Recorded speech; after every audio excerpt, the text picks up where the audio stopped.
बहुत ही प्यारे बच्चों, ਅੱਜ ਆਪਾਂ 12ਵੀਂ ਜਮਾਤ ਦੀ ਪਾਠ ਪੁਸਤਕ ਲਾਜ਼ਮੀ ਪੰਜਾਬੀ ਦੇ ਵਿੱਚ ਦਰਜ ਸ਼ਿਵ ਕੁਮਾਰ ਬਟਾਲਵੀ ਜੀ ਦੀ ਰਚਨਾ ਗੀਤ ਪੜ੍ਹਾਂਗੇ। ਪਰ ਉਸ ਤੋਂ ਪਹਿਲਾਂ ਮੈਂ ਤੁਹਾਨੂੰ ਸ਼ਿਵ ਕੁਮਾਰ ਬਟਾਲਵੀ ਜੀ ਦੀ ਜ਼ਿੰਦਗੀ ਦੇ ਬਾਰੇ ਕੁਝ ਗੱਲਾਂ ਜ਼ਰੂਰ ਦੱਸਾਂਗੀ, ਕਿਉਂਕਿ ਸਾਰੀ ਜ਼ਿੰਦਗੀ ਤੁਹਾਡੇ ਕੰਮ ਆਉਣਗੀਆਂ ਅਤੇ ਕਈ ਵਾਰ ਜੋ ਤੁਹਾਡੇ ਪੇਪਰ ਨੇ ਉਹਨਾਂ ਦੇ ਵਿੱਚ ਵੀ ਪ੍ਰਸ਼ਨ ਪੁੱਛਿਆ ਜਾ ਸਕਦਾ। ਸ਼ਿਵ ਕੁਮਾਰ ਬਟਾਲਵੀ ਜੀ ਨੂੰ ਬਿਰਹਾ ਦਾ ਕਵੀ ਕਿਹਾ ਜਾਂਦਾ ਹੈ। ਆਪ ਨੇ ਆਪਣੀਆਂ ਰਚਨਾਵਾਂ ਵਿੱਚ ਗਮ, ਦਰਦ ਅਤੇ ਵਿਛੋੜੇ ਦੀ ਪੀੜ ਨੂੰ ਵਿਸ਼ੇਸ਼ ਰੂਪ ਵਿੱਚ ਬਿਆਨਿਆ ਹੈ। ਆਪ ਦਾ ਪਿੰਡ ਜੋ ਜਨਮ ਸਥਾਨ ਹੈ ਪਿੰਡ ਸੋਹਣੀਆਂ, ਜ਼ਿਲ੍ਹਾ ਗੁਰਦਾਸਪੁਰ ਹੈ। ਉਦੋਂ 8 ਅਕਤੂਬਰ 1937 ਈਸਵੀ ਨੂੰ ਸ਼੍ਰੀ ਕ੍ਰਿਸ਼ਨ ਗੋਪਾਲ ਦੇ ਘਰ ਉਹਨਾਂ ਦਾ ਜਨਮ ਹੋਇਆ। ਆਪ ਨੇ ਮੁੱਢਲੀ ਵਿੱਦਿਆ ਪਿੰਡ ਦੇ ਸਕੂਲ ਵਿੱਚੋਂ ਅਤੇ ਸਾਲਵੇਸ਼ਨ ਆਰਮੀ ਹਾਈ ਸਕੂਲ ਬਟਾਲੇ ਤੋਂ ਮੈਟ੍ਰਿਕ ਪਾਸ ਕੀਤੀ।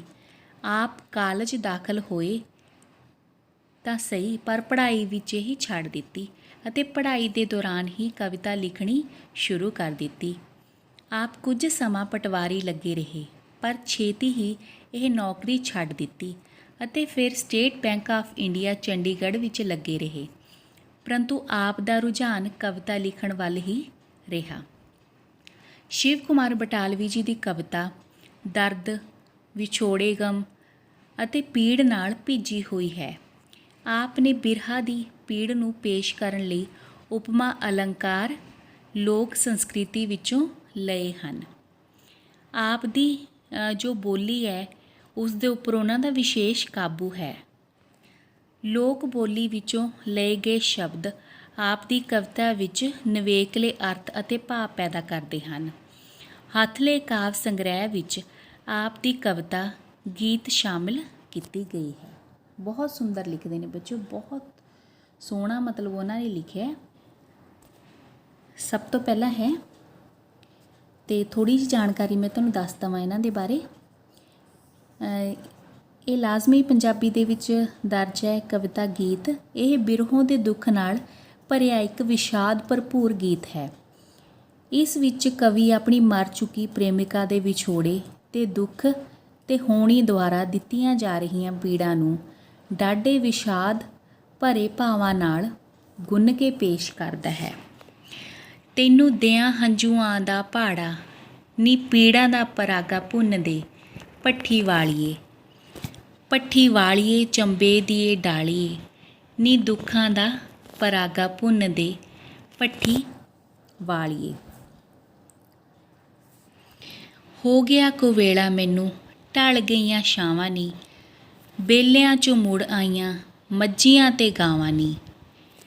ਪਾਇਆ ਚਿੜੀਆਂ ਨੇ ਚੀਕ ਚਿਹਾੜਾ, ਨੀ ਪੀੜਾ ਦਾ ਪਰਾਗਾ ਭੁੰਨ ਦੇ ਭੱਠੀ ਵਾਲੀਏ। ਸੋ ਕਹਿੰਦੇ ਹਨ ਕਿ ਹੇ ਭੱਠੀ ਵਾਲੀ ਰੂਪ ਹੋਣੀ, ਦੁੱਖਾਂ ਨਾਲ ਭਰਿਆ ਮੈਂ ਤੈਨੂੰ ਆਪਣੇ ਹੰਝੂਆਂ ਦਾ ਭਾੜਾ ਦਿੰਦਾ ਹਾਂ। ਤੂੰ ਮੈਨੂੰ ਇਹ ਪੀੜਾਂ ਦਾ ਪਰਾਗਾ ਭੁੰਨ ਦੇ, ਅਰਥਾਤ ਮੇਰੀਆਂ ਪੀੜਾਂ ਨੂੰ ਜ਼ਰਾ ਹੋਰ ਤੇਜ਼ ਕਰ ਦੇ।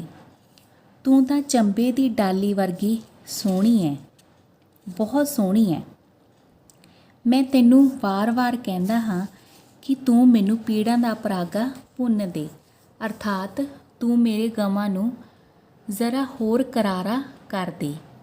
ਹੇ ਭੱਠੀ ਰੂਪ ਹੋਣੀ, ਮੈਂ ਪੀੜਾਂ ਵਿੱਚ ਨਿਪੀੜ ਹੋ ਕੇ ਮੌਤ ਦੀ ਜਿਸ ਮੰਜ਼ਿਲ 'ਤੇ ਪਹੁੰਚਣਾ ਚਾਹੁੰਦਾ ਹਾਂ, ਮੈਨੂੰ ਉੱਥੇ ਪਹੁੰਚਣ ਵਿੱਚ ਬਹੁਤ ਦੇਰ ਹੋ ਗਈ ਹੈ।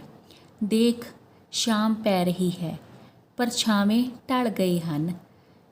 ਚਰਾਗਾਹਾਂ ਵਿੱਚੋਂ 4 ਗਾਹਾਂ ਹੁੰਦੀਆਂ ਨੇ ਬੱਚੋ, ਜਿੱਥੇ ਮੱਝਾਂ ਚੁਗਦੀਆਂ ਨੇ, ਠੀਕ ਹੈ ਨਾ। ਮੱਝਾਂ ਅਤੇ ਗਾਈਆਂ ਘਰ ਨੂੰ ਮੁੜ ਆਈਆਂ ਹਨ ਅਤੇ ਚਿੜੀਆਂ ਨੇ ਚੀਕ ਚਿਹਾੜਾ ਪਾ ਦਿੱਤਾ ਹੈ। ਮੈਂ ਆਪਣੀ ਮੰਜ਼ਿਲ 'ਤੇ ਪਹੁੰਚ ਨਹੀਂ ਸਕਿਆ। ਤੂੰ ਮੇਰੇ ਪੀੜਾਂ ਦਾ ਪਰਾਗਾ ਭੁੰਨ ਦੇ। ਮੈਂ ਤੈਨੂੰ ਆਪਣੇ ਹੰਝੂਆਂ ਦਾ ਭਾੜਾ ਦਿੰਦਾ ਹਾਂ। ਭਾੜਾ ਕੀ ਹੁੰਦਾ ਬੱਚੋ? ਭੱਠੀ ਵਾਲੀ ਚੁੰਗ ਦੇ ਦਾਣੇ ਭੁੰਨਣ ਸਮੇਂ ਮਿਹਨਤਾਨੇ ਦੇ ਰੂਪ ਵਿੱਚ ਜੋ ਲਪਕੂ ਦਾਣੇ ਕੱਢ ਕਿ ਉਸ ਨੂੰ ਦਿੱਤੇ ਜਾਂਦੇ ਹਨ। ਜੋ ਕੰਮ ਕਰਦੀ ਹੈ ਉਸ ਨੂੰ ਭਾੜਾ ਕਿਹਾ ਜਾਂਦਾ ਹੈ। ਪੀੜਾਂ ਕੀ ਹੁੰਦੀਆਂ ਨੇ? ਦੁੱਖ ਦਰਦ। ਪਰਾਗਾ ਕੀ ਹੁੰਦਾ? ਪੂਰ। ਕੜਾਹੀ ਵਿੱਚ ਭੁੰਨਣ ਲਈ ਇੱਕ ਵਾਰ ਪਾਏ ਜਾਣ ਵਾਲੇ ਦਾਣੇ। ਉਸ ਤੋਂ ਬਾਅਦ ਆ ਗਿਆ ਬੱਚੋ, ਛੇਤੀ ਛੇਤੀ ਕਰੀ ਮੈਂ ਤਾਂ ਜਾਣਾ ਬੜੀ ਦੂਰ ਨੀ, ਜਿੱਥੇ ਮੇਰੇ ਹਾਣੀਆਂ ਦਾ ਟੁਰ ਗਿਆ ਪੂਰਨੀ। ਉਸ ਪਿੰਡ ਦਾ ਸੁਣੀਦਾ ਰਾਹ ਮਾੜਾ, ਨੀ ਪੀੜਾਂ ਦਾ ਪਰਾਗਾ ਭੁੰਨ ਦੇ ਭੱਠੀ ਵਾਲੀਏ। ਤਾਂ ਇਸ ਵਿੱਚ ਉਹ ਕਹਿੰਦੇ ਹਨ ਕਿ ਹੇ ਭੱਠੀ ਵਾਲੀ ਰੂਪ ਹੋਣੀ, ਤੂੰ ਮੇਰਾ ਪੀੜਾਂ ਦਾ ਪਰਾਗਾ ਛੇਤੀ ਭੁੰਨ, ਮੈਂ ਬਹੁਤ ਦੂਰ ਜਾਣਾ ਹੈ, ਜਿੱਥੇ ਮੇਰੇ ਜੋ ਹਾਣੀ ਨੇ ਉਹ ਜਾ ਚੁੱਕੇ ਹਨ, ਮਤਲਬ ਮਰ ਚੁੱਕੇ ਹਨ। ਦੁਨੀਆ ਕਹਿੰਦੀ ਹੈ ਕਿ ਉਸ ਪਿੰਡ ਦਾ ਰਾਹ ਅਰਥਾਤ ਮੌਤ ਦਾ ਰਾਹ ਬਹੁਤ ਮਾੜਾ ਹੁੰਦਾ ਹੈ। ਉਸ ਰਾਹ ਉੱਤੇ ਤੁਰ ਜਾਣਾ ਚੰਗੀ ਗੱਲ ਨਹੀਂ, ਪਰ ਤੂੰ ਮੇਰੀਆਂ ਪੀੜਾਂ ਦਾ ਪਰਾਗਾ ਭੁੰਨ ਦੇ, ਮੈਂ ਤੈਨੂੰ ਹੰਝੂਆਂ ਦਾ ਭਾੜਾ ਦਿੰਦਾ ਹਾਂ। ਮੈਂ ਪੀੜਾਂ ਦਾ ਪਰਾਗਾ ਭੁਨਾ ਕੇ ਛੇਤੀ ਉੱਥੇ ਪਹੁੰਚਣਾ ਚਾਹੁੰਦਾ ਹਾਂ, ਅਰਥਾਤ ਮਰ ਜਾਣਾ ਚਾਹੁੰਦਾ ਹਾਂ। ਇੰਨੇ ਦਰਦ ਭਰੇ ਗੀਤ ਨੇ ਬੱਚਿਓ ਉਹਨਾਂ ਦੇ। ਅਤੇ ਫਿਰ ਉਹ ਕਹਿੰਦੇ ਨੇ, ਮੇਰੀ ਵਾਰੀ ਪੱਤਿਆਂ ਦੀ ਪੰਡ ਸਿੱਲੀ ਹੋ ਗਈ, ਮਿੱਟੀ ਦੀ ਕੜਾਹੀ ਤੇਰੀ ਕਾਹਨੂੰ ਪੀਲੀ ਹੋ ਗਈ। ਮੇਰੀ ਵਾਰੀ ਪੱਤਿਆਂ ਦੀ ਪੰਡ ਸਿੱਲੀ ਹੋ ਗਈ, ਮਿੱਟੀ ਦੀ ਕੜਾਹੀ ਤੇਰੀ ਕਾਹਨੂੰ ਪੀਲੀ ਹੋ ਗਈ। ਤੇਰੇ ਸੇਕ ਨੂੰ ਕੀ ਵੱਜਿਆ ਦੁਗਾੜਾ, ਨੀ ਪੀੜਾਂ ਦਾ ਪਰਾਗਾ ਭੁੰਨ ਦੇ ਭੱਠੀ ਵਾਲੀਏ। ਸਿੱਲੀ ਦਾ ਮਤਲਬ ਕੀ ਹੁੰਦਾ ਬੱਚੋ? ਗੀਲੀ। ਪੀਲੀ ਕੀ ਹੁੰਦੀ ਹੈ? ਕੱਚੀ। ਦੁਗਾੜਾ ਕੀ ਹੁੰਦਾ ਹੈ? ਦੁਨਾਲੀ ਬੰਦੂਕ ਦੀ ਗੋਲੀ। ਕਵੀ ਕਹਿੰਦਾ ਹੈ ਕਿ ਹੇ ਭੱਠੀ ਵਾਲੀ ਰੂਪ ਹੋਣੀ, ਜਦੋਂ ਤੇਰੀ ਭੱਠੀ ਉੱਪਰ ਪੀੜਾਂ ਦੇ ਦਾਣੇ ਭੁਨਾਉਣ ਦੀ ਮੇਰੀ ਵਾਰੀ ਆਈ ਹੈ, ਤਾਂ ਮੈਨੂੰ ਤੇਰੀਆਂ ਜੋ ਪੱਤੀਆਂ ਹਨ ਉਹਨਾਂ ਦੀ ਜੋ ਪੰਡ ਹੈ ਉਹ ਸਿੱਲੀ ਹੋ ਗਈ ਜਾਪਦੀ ਹੈ। ਅੱਗ ਤੇਜ਼ੀ ਨਾਲ ਨਹੀਂ ਬਲ ਰਹੀ, ਤੇਰੀ ਮਿੱਟੀ ਦੀ ਕੜਾਹੀ ਵੀ ਪੀਲੀ ਹੋ ਗਈ ਹੈ। ਤੇਰੀ ਭੱਠੀ ਹੇਠਲੇ ਸੇਕ ਨੂੰ ਵੀ ਕੋਈ ਗੋਲੀ ਵੱਜ ਗਈ ਜਾਪਦੀ ਹੈ।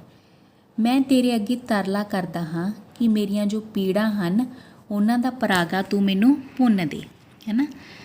ਭੱਠੀ ਵਾਲੀ ਇਹ ਕਿਹਾ ਉਹਨਾਂ ਨੇ। ਫਿਰ ਅੱਗੇ ਆ ਗਿਆ, ਲੱਪ ਕੂਏ ਚੁੰਗ ਮੇਰੀ ਮੈਨੂੰ ਪਹਿਲਾਂ ਟੋਰਨੀ, ਕੱਚੇ ਕੱਚੇ ਰੱਖ ਨਾਨੀ ਰਾੜ ਥੋੜ੍ਹੇ ਹੋਰ ਨੇ। ਠੀਕ ਹੈ ਨਾ। ਫਿਰ ਉਹ ਕਹਿੰਦੇ ਨੇ, ਕਰਾਂ ਮਿੰਨਤਾਂ ਮੁਕਾ ਦੇ ਨੀ ਪੁਆੜਾ, ਨੀ ਪੀੜਾਂ ਦਾ ਪਰਾਗਾ ਭੁੰਨ ਦੇ ਭੱਠੀ ਵਾਲੀਏ। ਕਰਾਂ ਮਿੰਨਤਾਂ ਮੁਕਾ ਦੇ ਨੀ ਪੁਆੜਾ, ਨੀ ਪੀੜਾਂ ਦਾ ਪਰਾਗਾ ਭੁੰਨ ਦੇ ਭੱਠੀ ਵਾਲੀਏ। ਤੈਨੂੰ ਦਿਆਂ ਹੰਝੂਆਂ ਦਾ ਭਾੜਾ, ਨੀ ਦੁੱਖਾਂ ਦਾ ਪਰਾਗਾ ਭੁੰਨ ਦੇ ਭੱਠੀ ਵਾਲੀਏ। ਫਿਰ ਉਹ ਕੀ ਕਹਿੰਦੇ ਨੇ ਵੀ ਇਸ ਦੇ ਵਿੱਚ ਚੁੰਗ ਕੀ ਹੁੰਦਾ ਬੱਚੋ? ਭੱਠੀ ਉੱਤੇ ਦਾਣੇ ਭੁਨਾਉਣ ਲਈ ਆਇਆ ਬੰਦਾ। ਰਾੜ ਨਾ ਕੀ ਹੁੰਦਾ ਹੈ? ਕਰਾਰੀ ਕਰ। ਠੀਕ ਹੈ ਨਾ। ਮਤਲਬ ਆਪਾਂ ਕਹਿੰਦੇ ਰਾੜ ਦੋ ਕੱਚੀ ਆ ਇਹ, ਉਸ ਤਰ੍ਹਾਂ। ਕਵੀ ਕਹਿੰਦਾ ਹੈ ਕਿ ਹੇ ਮੇਰੀ ਭੱਠੀ ਰੂਪ ਹੋਣੀ, ਮੇਰਾ ਕੰਮ ਬਹੁਤਾ ਨਹੀਂ, ਮੇਰੀ ਚੁੰਗ ਲੱਪ ਕੁਦੀ ਹੈ। ਠੀਕ ਹੈ ਨਾ। ਇਸ ਲਈ ਤੂੰ ਪਹਿਲਾਂ ਮੈਨੂੰ ਤੋਰ, ਮੇਰੇ ਪੀੜਾਂ ਦੇ ਜੋ ਦਾਣੇ ਹਨ ਕੱਚੇ ਨਾ ਰਹਿ ਜਾਣ, ਸਗੋਂ ਹੋਰ ਥੋੜ੍ਹੇ ਇਹਨਾਂ ਨੂੰ ਸੇਕ ਦੇ।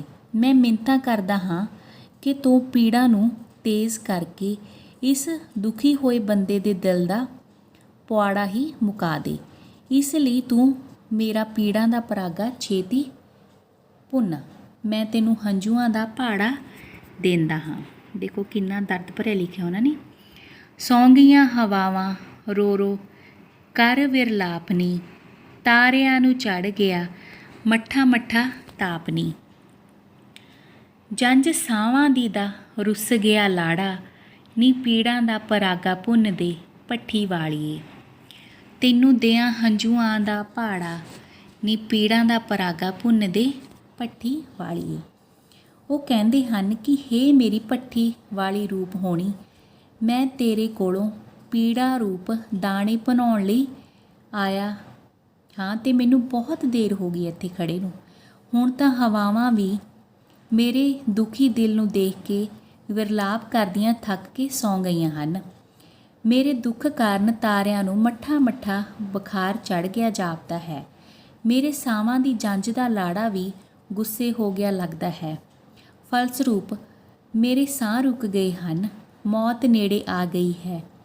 ਤੂੰ ਮੇਰੇ ਪੀੜਾਂ ਦਾ ਜੋ ਪਰਾਗਾ ਹੈ ਉਹ ਛੇਤੀ ਭੁੰਨ, ਮੈਂ ਤੈਨੂੰ ਹੰਝੂਆਂ ਦਾ ਭਾੜਾ ਦਿੰਦਾ ਹਾਂ। ਬਹੁਤ ਦਰਦ ਭਰਿਆ ਲਿਖਿਆ ਬੱਚੋ ਇਹਨਾਂ ਨੇ। ਤੇ ਫਿਰ ਹੁਣ ਆਪਾਂ ਪ੍ਰਸ਼ਨ ਉੱਤਰ ਕਰਦੇ ਹਾਂ ਨਾ। ਤੇ ਸਭ ਤੋਂ ਪਹਿਲਾਂ ਹੈ ਸ਼ਿਵ ਕੁਮਾਰ ਬਟਾਲਵੀ ਦੀ ਆਪਣੇ ਪਾਠਕ੍ਰਮ ਵਿੱਚ ਸ਼ਾਮਿਲ ਕਵਿਤਾ ਦਾ ਨਾਂ ਦਿਓ। ਆਪਣੇ ਵੈਸੇ ਉਹਨਾਂ ਨੇ ਬਹੁਤ ਕੁਝ ਲਿਖਿਆ, ਪਰ ਤੁਹਾਡੇ ਜੋ ਪਾਠਕ੍ਰਮ ਦੇ ਵਿੱਚ ਉਹਨਾਂ ਦੀ ਗੀਤ ਕਵਿਤਾ ਸ਼ਾਮਿਲ ਹੈ। ਗੀਤ ਕਾਵ ਰਚਨਾ ਕਿਸ ਕਵੀ ਦੀ ਰਚਨਾ ਹੈ? ਸ਼ਿਵ ਕੁਮਾਰ ਬਟਾਲਵੀ ਜੀ ਦੀ। ਫਿਰ ਉਸ ਤੋਂ ਬਾਅਦ ਸ਼ਿਵ ਕੁਮਾਰ ਬਟਾਲਵੀ ਨੇ ਆਪਣਾ ਗੀਤ ਕਿਸ ਨੂੰ ਸੰਬੋਧਿਤ ਕੀਤਾ ਹੈ? ਸੰਬੋਧਨ ਕੀਤਾ ਹੈ ਭੱਠੀ ਵਾਲੀ ਨੂੰ, ਠੀਕ ਹੈ ਨਾ, ਆਪਣੀ ਪ੍ਰੇਮਿਕਾ ਨੂੰ। ਫਿਰ ਰੂਪ ਪ੍ਰੇਮਿਕਾ ਦਾ, ਉਂਝ ਭੱਠੀ ਵਾਲੀ ਨੂੰ ਸੰਬੋਧਨ ਕੀਤਾ ਗਿਆ, ਠੀਕ ਹੈ ਨਾ।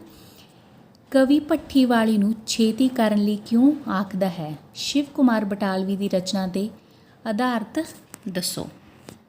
ਕਿਉਂ ਕਹਿੰਦਾ ਹੈ? ਕਿਉਂਕਿ ਉਸਨੇ ਬਹੁਤ ਦੂਰ ਜਾਣਾ ਹੈ। ਫਿਰ ਉਸ ਤੋਂ ਬਾਅਦ ਆ ਗਿਆ ਮੇਰੇ ਵਾਰੀ ਪੱਤਿਆਂ ਦੀ ਪੰਡ ਡੈਸ਼ ਹੋ ਗਈ, ਸਿੱਲੀ ਹੋ ਗਈ। ਮਿੱਟੀ ਦੀ ਕੜਾਹੀ ਤੇਰੀ ਕਾਹਨੂੰ ਡੈਸ਼ ਹੋ ਗਈ, ਪੀਲੀ ਹੋ ਗਈ, ਹੈ ਨਾ, ਵੀ ਕਾਹਨੂੰ ਪੀਲੀ ਹੋ ਗਈ।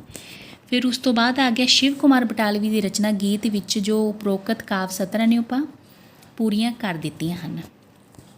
ਸ਼ਿਵ ਕੁਮਾਰ ਬਟਾਲਵੀ ਦੀ ਰਚਨਾ ਗੀਤ ਅਨੁਸਾਰ ਉਸ ਕੋਲ ਚੁੰਗ ਦੀ ਬੋਰੀ ਹੈ, ਠੀਕ ਹੈ ਕਿ ਗਲਤ? ਗਲਤ। ਸ਼ਿਵ ਕੁਮਾਰ ਬਟਾਲਵੀ ਦੀ ਰਚਨਾ ਗੀਤ ਅਨੁਸਾਰ ਹਵਾਵਾਂ ਵਿਰਲਾਪ ਕਰਕੇ ਸੌਂ ਗਈਆਂ ਹਨ, ਬਿਲਕੁਲ ਠੀਕ। ਸ਼ਿਵ ਕੁਮਾਰ ਬਟਾਲਵੀ ਦੇ ਗੀਤ ਦੀ ਮੂਲ ਜੋ ਸੁਰ ਹੈ ਉਹ ਕਿਹੜੀ ਹੈ? ਉਦਾਸ ਹੈ, ਚੜ੍ਹਦੀ ਕਲਾ ਵਾਲੀ ਹੈ, ਰੋਮਾਂਟਿਕ ਹੈ ਤੇ ਬਾਗੀਆਂ ਨਾ ਹੈ। ਆਪਾਂ ਨੂੰ ਕੀ ਲੱਗਦੀ ਹੈ? ਉਦਾਸ ਹੀ ਹੈ ਬੱਚਿਓ, ਬਹੁਤ ਉਦਾਸੀ ਭਰਾ ਲਿਖਿਆ ਉਹਨਾਂ ਨੇ, ਹੈ ਨਾ। ਤੇ ਅੱਗੇ ਆ ਗਿਆ ਸ਼ਿਵ ਕੁਮਾਰ ਬਟਾਲਵੀ ਦੇ ਗੀਤ ਦਾ ਜੋ ਕੇਂਦਰੀ ਭਾਵ ਦਿਓ। ਆਪਾਂ ਕਹਾਂਗੇ ਵੀ ਜੋ ਸ਼ਿਵ ਕੁਮਾਰ ਬਟਾਲਵੀ ਜੀ ਦਾ ਗੀਤ ਹੈ ਇਹ ਇੱਕ ਵਿਸ਼ਾਦ ਗੀਤ ਹੈ, ਦਰਦ ਭਰਿਆ ਗੀਤ ਹੈ। ਇਸ ਦਾ ਕੇਂਦਰੀ ਭਾਵ ਇਹ ਹੈ ਕਿ ਬਿਰਹੀ ਜੋ ਪ੍ਰੀਤਮ ਹੈ, ਬਿਰਹਾ ਨਾਲ ਭਰਿਆ ਹੋਇਆ, ਆਪਣੀ ਪ੍ਰੇਮਿਕਾ ਦੇ ਬਿਰਹੋਂ ਦੇ ਕਾਰਨ ਇੰਨਾ ਦੁਖੀ ਤੇ ਵਿਸ਼ਾਦ ਗ੍ਰਸਤ ਹੁੰਦਾ ਹੈ ਕਿ ਉਹ ਚਾਹੁੰਦਾ ਹੈ ਕਿ ਹੋਣੀ ਉਸ ਨੂੰ ਬਿਰਹਾ ਦੀ ਭੱਠੀ ਵਿੱਚ ਇੰਨਾ ਭੁੰਨੇ ਕਿ ਉਹ ਛੇਤੀ ਮਰ ਜਾਵੇ। ਸੋ ਬੱਚਿਓ ਇਹ ਇੰਨਾ ਕੁ ਲਿਖਿਆ, ਪਰ ਜੋ ਮੈਂ ਤੁਹਾਨੂੰ ਵਿਆਖਿਆ ਦੱਸੀ ਹੈ ਨਾ, ਤੁਸੀਂ ਉਹ ਵੀ ਇਸ ਦੇ ਨਾਲ ਜੋੜ ਕੇ ਲਿਖਣੀ ਹੈ। ਤੇ ਮੈਂ ਤੁਹਾਨੂੰ ਸੰਖੇਪ ਦੱਸ ਹੀ ਦਿੰਦੀ ਹਾਂ, ਕਿਉਂਕਿ ਇੰਨੇ ਕੁ ਨਾਲ ਅਗਰ ਤੁਸੀਂ ਕੇਂਦਰੀ ਭਾਵ ਤਾਂ ਇਸ ਦਾ ਇਹੀ ਹੈ, ਪਰ ਅਗਰ ਪੇਪਰ ਦੇ ਵਿੱਚ ਲਿਖੋਗੇ ਤਾਂ ਤੁਹਾਨੂੰ ਨੰਬਰ ਨਹੀਂ ਬਣਨਗੇ, ਠੀਕ ਹੈ ਨਾ। ਸੋ ਅੱਗੇ ਆਪਾਂ ਕਹਾਂਗੇ ਵੀ ਇੱਕ ਜੋ ਸ਼ਿਵ ਕੁਮਾਰ ਬਟਾਲਵੀ ਜੀ ਨੇ ਭੱਠੀ ਵਾਲੀ ਨੂੰ ਕਹਿੰਦੇ ਨੇ ਕਿ ਉਹਨਾਂ ਦਾ ਜੋ ਪਰਾਗਾ ਹੈ, ਪਰਾਗਾ ਕੀ ਹੁੰਦਾ ਬੱਚਿਓ?